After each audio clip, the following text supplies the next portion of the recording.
Olá, eu sou o Macorati e nesta semana eu vou continuar com o Clean Code. Assim, eu peço que você incentive o meu trabalho deixando o seu like, o seu comentário e se inscrevendo no canal. Então nós vamos iniciar com uma frase que expressa o espírito do Clean Code, que diz o seguinte: o Clean Code é o código autoexplicativo, onde cada linha revela seu propósito sem a necessidade de comentários excessivos. Então, nessa frase, nós temos o tema que nós vamos abordar nesta semana. Ela nos remete para o problema da nomenclatura que é usada no projeto e que muitas vezes é negligenciada e acaba afetando o entendimento e dificultando a manutenção. Então, o nosso ponto de partida é a classe Calc 1, que contém o método cálculos e que apresenta muitos problemas que já abordamos na semana anterior. Só recordando que eu estou considerando um cenário onde nós temos um projeto criado na plataforma NET 8 usando o Visual Studio 2022 e a linguagem C#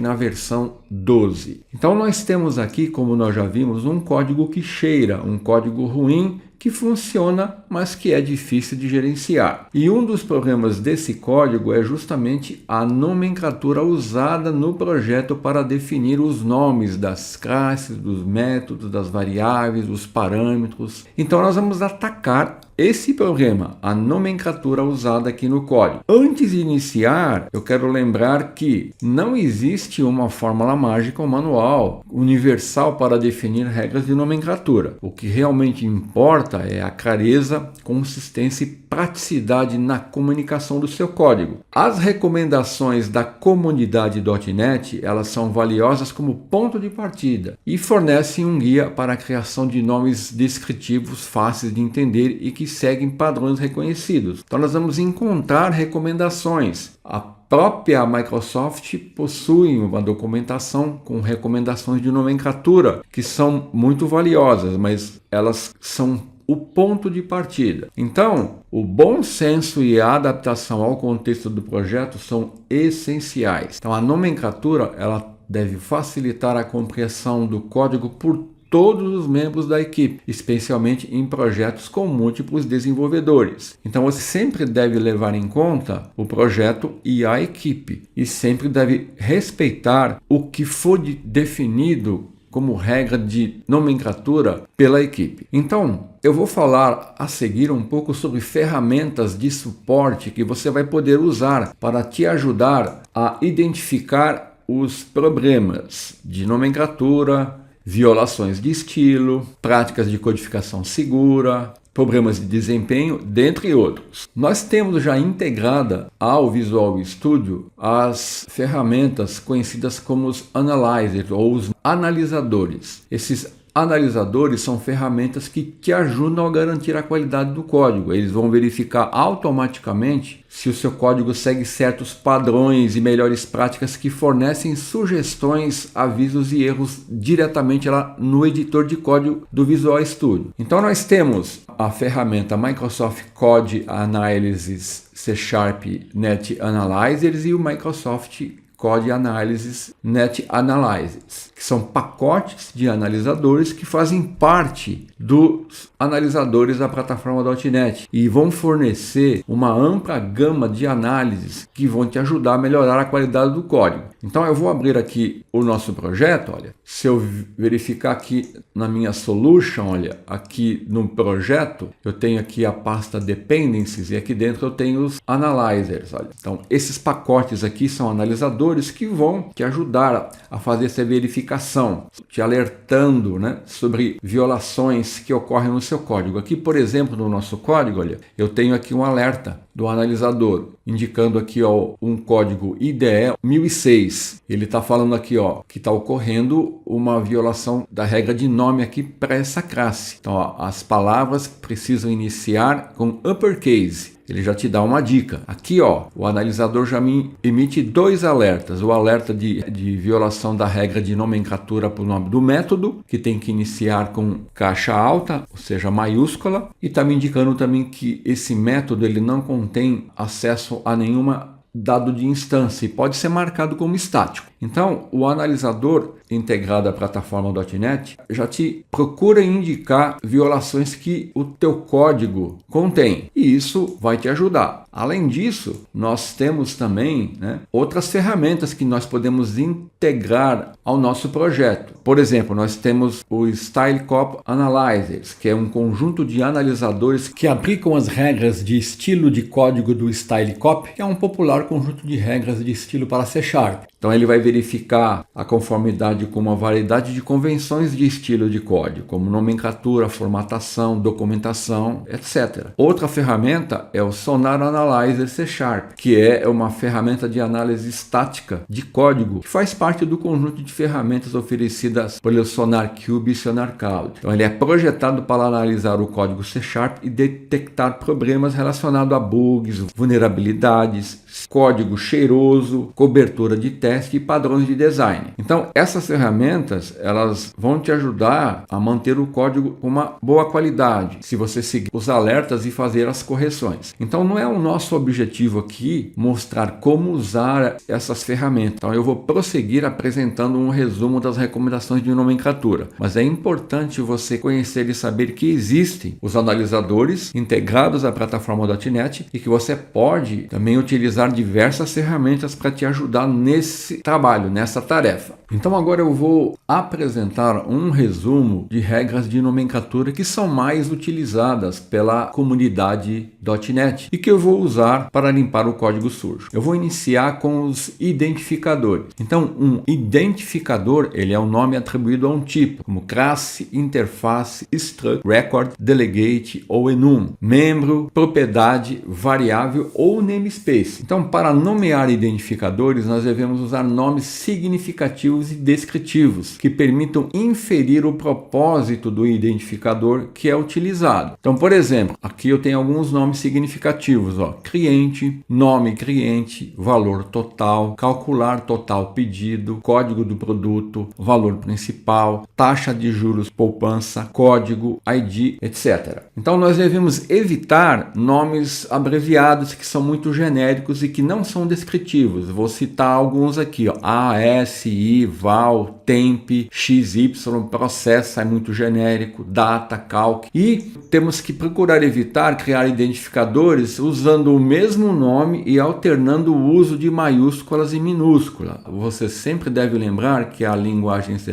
é case sensitive, ou seja, ela diferencia maiúscula de minúscula. Então, valor total iniciando com minúscula, valor total iniciando com maiúscula, valor underline total iniciando com maiúscula, valor total tudo minúsculo. Todos esses nomes são identificados de forma diferente pelo C#, eles são todos nomes válidos. Então, se a sua equipe começar a atribuir identificadores com esses nomes para o mesmo objetivo, isso vai causar uma certa confusão na equipe. Então é bom você ter uma regra que vai definir o nome dos identificadores e você tem que procurar evitar esse tipo de problema. Então, como regras gerais para identificadores válidos, nós temos o seguinte, eles devem começar com uma letra ou sublinhado, então eles não podem começar com número, caracteres especiais, como por exemplo, cerquilha, cifrão, arroba, asterisco, porcentagem, igual. Os caracteres especiais e os números nunca devem iniciar um identificador. Não pode conter espaço quando o identificador tiver mais de uma palavra, por exemplo, valor, espaço total. Esse nome é inválido. Eles podem usar os caracteres Unicode. Por exemplo, aqui eu estou definindo o nome de um identificador, pre, e aqui eu estou usando o cedilha como um caractere Unicode, que é o /U00E7. Isso, ele é válido, mas não é recomendado você usar essa nomenclatura. Eles não podem usar palavras reservadas da linguagem, como if, int, double, string, class, interface e record, dentre outras. Aqui estou citando apenas algumas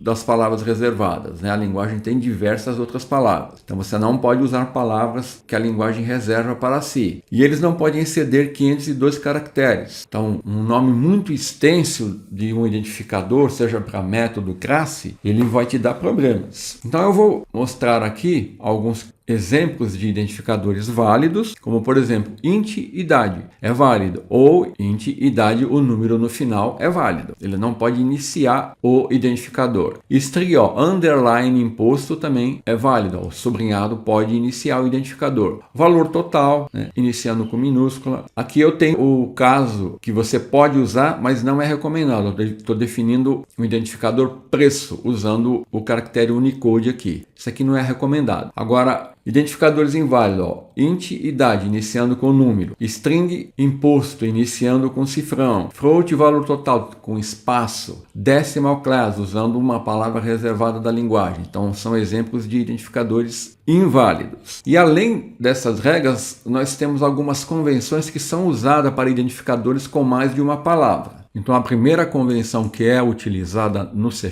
é a convenção camel case, onde a primeira letra da primeira palavra é iniciada com minúscula e a primeira letra de cada palavra seguinte deve ser iniciada com maiúscula e não deve haver espaço entre as palavras. Então, por exemplo, valor do desconto. Primeira letra inicia com minúscula, na segunda palavra a primeira letra inicia com maiúscula e assim prossegue. Cada palavra seguinte inicia com letra maiúscula. Nome completo do cliente, minúscula, maiúscula, maiúscula. Valor inicia com minúscula, do maiúscula, imposto maiúscula, sobre maiúscula, serviço, primeira letra maiúscula. Código do produto. Então, o camel case ele é usado em nome de variáveis, parâmetros e campos internos privados na linguagem C#.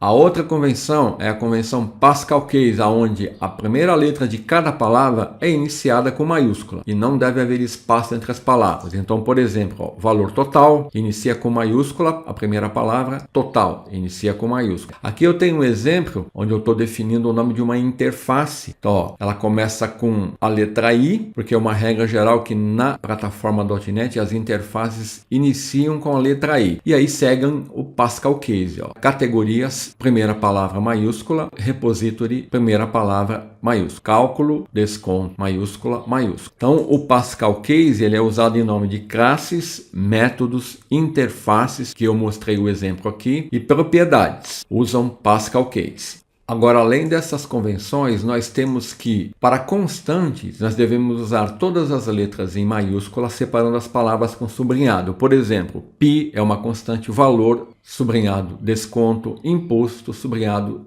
estadual. Então, quando eu tenho constantes, a recomendação é usar essa nomenclatura. E o sublinhado ele é usado no início do nome para campos internos privados e somente leitura. E eles vão seguir depois o camel case. Por exemplo, underline valor total, underline valor imposto estadual, underline preço com desconto, underline context. Então, fazendo um apanhado geral, nós temos que para classes a recomendação é usar substantivos descritivos em Pascal case, representando o que a classe é ou faz, né? Para métodos, a recomendação é usar verbos descritivos em Pascal case, revelando a ação do método. Para variáveis, a recomendação é usar substantivos descritivos em camel case, indicando o que a variável armazena. Para parâmetros, a recomendação é usar substantivos descritivos em camel case, representando o papel do parâmetro. Para constantes, a recomendação é usar substantivos descritivos em caixa alta com palavras separadas por sublinhado. Então, com isso, nós vimos um resumo das regras de nomenclatura que são uma recomendação e que são utilizadas pela comunidade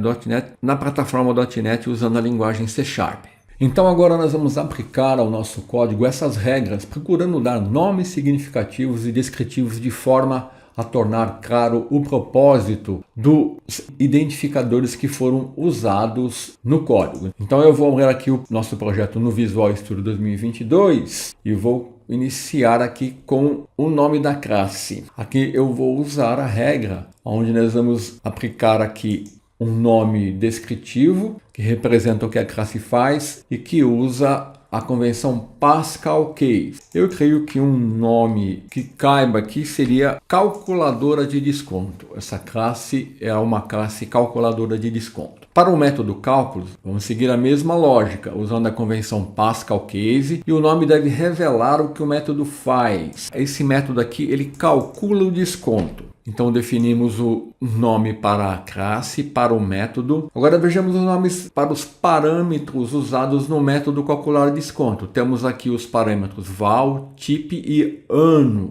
Então os parâmetros, eles são variáveis que são listadas como parte da definição do método. Quando você chama um método e passa valores para o método, os valores que você está passando são chamados de argumentos. Aqui nós temos os parâmetros. Então, val, ele pode ser definido como o valor do produto, né? O preço do produto. Então, nome de variáveis, nós usamos camel case. Ela tem que expressar o papel do parâmetro. Type aqui representa o status da conta do cliente. Então, o nome aqui seria status da conta. E anos representam o tempo de fidelidade do cliente, o tempo da conta em anos que o cliente possui junto à empresa aqui. Então aqui, para ficar mais legível, uma boa indentação seria essa que eu estou mostrando aqui. Eu consigo ver o nome do método e os parâmetros, identificando os tipos que eu estou utilizando. Naturalmente aqui, eu vou substituir aqui preço do produto, né?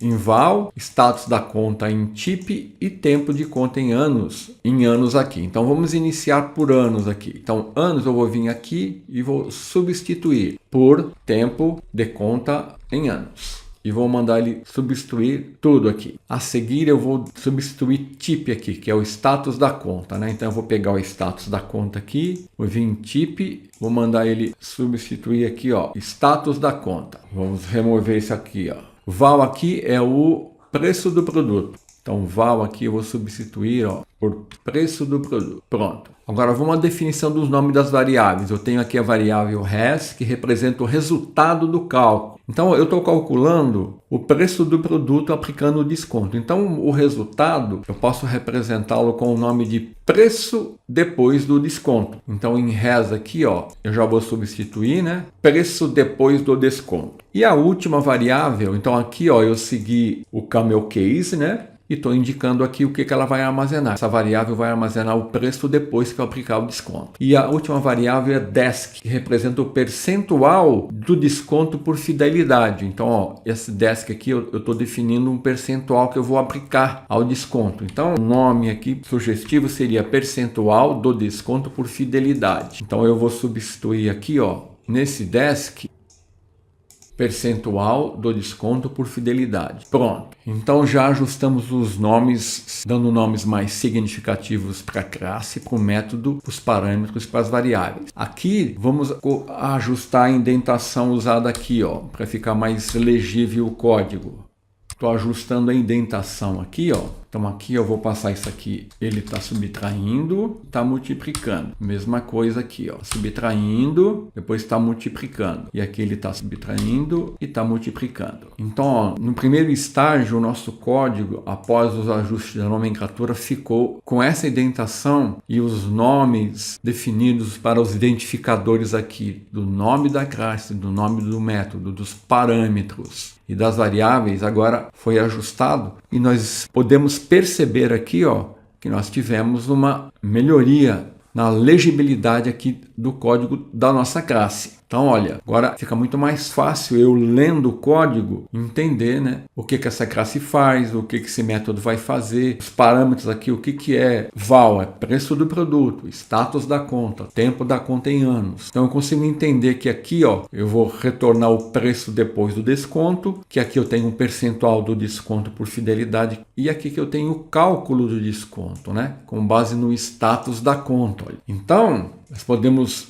mostrar o antes e o depois. E agora nós conseguimos entender que a classe calculadora de desconto vai usar o método calcular desconto para calcular o preço de um produto após aplicar um desconto baseado no status da conta e no tempo de fidelidade da conta. Então, só para concluir, então aqui nós podemos dar uma visão geral com relação aos parâmetros do método. O preço do produto é do tipo decimal, é o preço original do produto. O status da conta, que é um int, é um valor que representa o status da conta do cliente, que nós vamos ver mais adiante como melhorar isso, né? E o tempo da conta em anos, é o tempo de fidelidade da conta do cliente. cliente em anos, que também é um int. Nós temos a variável local preço depois do desconto, que é um decimal, que é inicializada com 0 e armazena o preço final após o desconto ser aplicado. Então, o percentual de desconto por fidelidade, ele vai calcular um percentual do desconto baseado no tempo de fidelidade da conta. Então, se o tempo for maior que 5 anos, o desconto é 5. Caso contrário, o desconto é o tempo de fidelidade dividido por 100. Essa é a lógica que foi definida no cálculo, né? Baseado no status da conta. Então, eu tenho 4